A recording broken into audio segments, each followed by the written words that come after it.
నెహ్రూ ఎలాంటి వాడు, అతనుకున్న దేశభక్తి ఏంటో, ఈ దేశం సంస్కృతి, సంస్కారం, సంప్రదాయం వీటి మీద అతనుకున్న గౌరవం ఏంటో మనకి నెట్ ద్వారా అద్భుతంగా తెలుస్తోంది. ఇప్పుడు చాలా విషయాలు తెలుస్తున్నాయి మనకి. అలాంటి కాంగ్రెస్ పార్టీ వల్ల అత్యంత దారుణమైన స్థితికి సనాతన ధర్మం వెళ్ళిపోయింది. నేను ఒక ఇన్సిడెంట్ చెప్తాను మీకు. రోషయ్య గారి ప్రభుత్వం ఉన్నప్పుడు నాకు కాన్ఫిడెంట్, మనం జర్నలిజంలో ఉన్నవాళ్ళం. రోషయ్య గారి ప్రభుత్వం ఉన్నప్పుడు ఒక ఇన్సిడెంట్ జరిగింది. తిరుమల తిరుపతి దేవస్థానం అన్నది ఖచ్చితంగా హిందూ ధార్మిక వ్యవస్థకి కొండంత అండ. తిరుమల కొండ అందరికీ తెలిసిందే కదా.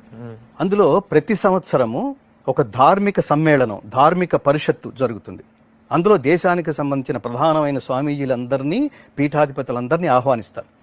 వాళ్ళందరూ కూర్చొని 3-4 రోజుల పాటు, ఐ థింక్ 3 రోజులు, వారం రోజుల పాటు వాళ్ళతో ఒక ధార్మిక సదస్సు జరుగుతుంది. ఈ సదస్సులో వాళ్ళు కొన్ని తీర్మానాలు, చివరి రోజున కొన్ని తీర్మానాలు విరోలిస్తారు. హిందూయిజాన్ని లేదా హిందూ మతాన్ని, హిందూ ధర్మాన్ని, హిందూ సమాజాన్ని ఈ పాయింట్స్ ద్వారా జాగృత పరచాలి, మనందరం ఒకటిగా ఉండాలి. ఇక్కడి నుంచి వెళ్ళిపోతున్న వాళ్ళు ఉన్నారు, వాళ్ళని కాపాడుకోవాలి. ఎందుకు వెళ్ళిపోతున్నారంటే మన తల్లి గొప్పతనం గురించి మనం చెప్పడంలో ఎక్కడో ఫెయిల్ అవుతున్నాం. అందుకని వేరే వాడెవడు నీ తల్లి మంచిది కాదు, నా తల్లి గొప్ప తల్లి, ఇటు రమ్మని అడుగుతున్నాడు. అది తెలియక అమాయకులు అడిపోతున్నారు. దీన్ని ఏదో చేయాలి, ఇట్లాంటి తీర్మానాలు ఏవో చేస్తారు.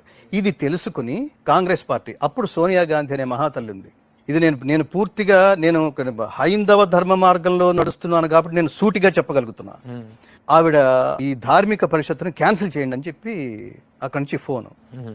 అప్పుడు రోషయ్య గారు అక్కడికి ఫోన్ చేసి, నాయన నేను ఈ ఫోన్ నేను భరించలేకుండా ఉన్నాం, దయచేసి నేను మళ్ళీ చెప్తాను, నాకు దీని మీద నమ్మకం ఉంది, మీరు ఏమనుకోవద్దు, ప్రస్తుతానికి పోస్ట్ పోన్ చేయండి. ఎక్కడున్నాం అసలు మనం? ఎవడో శాసించడం ఏంటి? ఎక్కడిది ఆవిడ? ఏ దేశంలో ఉన్నాం? మీరు అన్నట్టుగా మంద కాపాడుకోవడంలో ఇంత ఫెయిల్ అవుతున్నాం ఏంటి? ఎవడి కిందో ఏమిటి?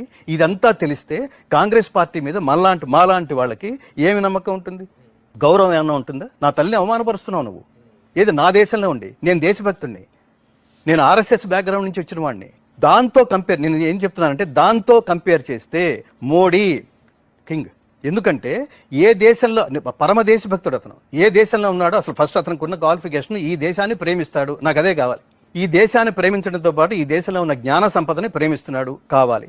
అతను లేకపోతే ఎప్పటి నుంచో కాంట్రవర్సీ, దీనివల్ల అసలు తలలు లేచిపోతాయి అని భయపెట్టేసిన కాంగ్రెస్ పార్టీ మధ్యలో నుంచి వచ్చిన, అంటే ఆ మార్గం నుంచి వచ్చిన మోడీ అసలు ఇది కాంట్రవర్సీ ఎందుకు అవుతుంది అని 1 డేలో ఎవ్వడూ ఏమీ మాట్లాడకుండా రామ జన్మభూమి ఇష్యూని క్లియర్ చేసి, ధర్మాన్ని స్థాపించి రామో విగ్రహవాన్ ధర్మ అని ప్రపంచానికి చాటి చెప్పిన శ్రీరాముడి అస్తిత్వాన్ని ఆ గుడి కట్టించడం ద్వారా కాపాడా లేదా? నేను మోడీకి నమస్కారం చేస్తానా లేదా? ఇంకెవడ నా దృష్టిలో అతను మగాడా కాదా? అతను పరమ హిందువా కాదా? ఇది నేనేమంటానంటే మన అస్తిత్వాన్ని కాపాడినవాడు. దీని మతం అనద్దు, దీని మతం అని మాట్లాడద్దు. నా దేశపు సంపద ఏదైతే ఉందో దాన్ని కాపాడుతున్నాడు. అందుకని హ్యాట్స్ ఆఫ్ టు మోడీ. నేను మోడీకే ఓటు వేస్తా.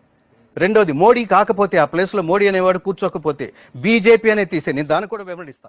భారతీయ జనతా పార్టీ అనేది తీసేయండి. నేను పార్టీకి సంబంధించిన వాడిని కాదు. భారతీయ జనతా, భారతీయ, ఇందులో 2 పదాలు ఉన్నాయి. భారతదేశం గురించి మాట్లాడేవాడు మోడీ. భారతదేశంలో ఉన్న సకల జన బంధువు మోడీ.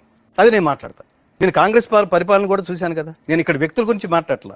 నేను ఇందాక చెప్పిన సమాధానానికి, నేను ఇప్పుడు వెళుతున్న మార్గాన్ని కాపాడలేని వాడికి నేను ఓటు వేయాలా, మార్గాన్ని గుర్తించిన వాడికి ఓటు వేయాలా? ఇది ఒక్కటే కాదు నేను అనేది. మోడీ ప్రాతిపదిక దీని గురించే మాట్లాడేది. ఇంకా చాలా చేశాడు.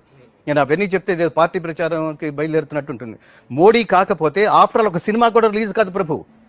ఒక సినిమా ఏంటది, కాశ్మీరీ ఫైల్స్, ఆ సినిమా రిలీజ్ చేయించే దమ్ము కూడా ఈ దేశానికి ఉండదు మోడీ కాకపోతే పాకిస్తాన్. ఇవాళ మోడీ అనే అస్తిత్వం వల్ల ఇతర దేశాలు అట్లా అటెన్షన్ పే చేస్తున్నాయి, ఇతర దేశాలు గౌరవిస్తున్నాయి, ఇతర దేశాలు భయపడుతున్నాయి.